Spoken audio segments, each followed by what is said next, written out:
ஏய் சொன்னைய ஐயா. என்ன எல்லாரையும் நிக்க வச்சுக்கிட்டு உட்கார சொல்லல. இந்த காப்பி குடுத்தியா? என்ன என்ன விஷயம்?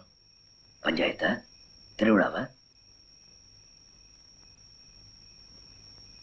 என்ன பதில் சொல்லாம நிக்கிறீங்க?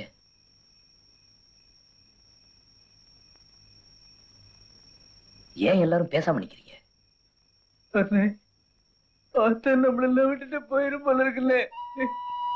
அண்ணே, உங்க நினைப்புல தொண்டைக்கு நெஞ்சுக்கு உசுறு மட்டும் தான் எடுத்துக்கிட்டு கிடக்கு. ஐயா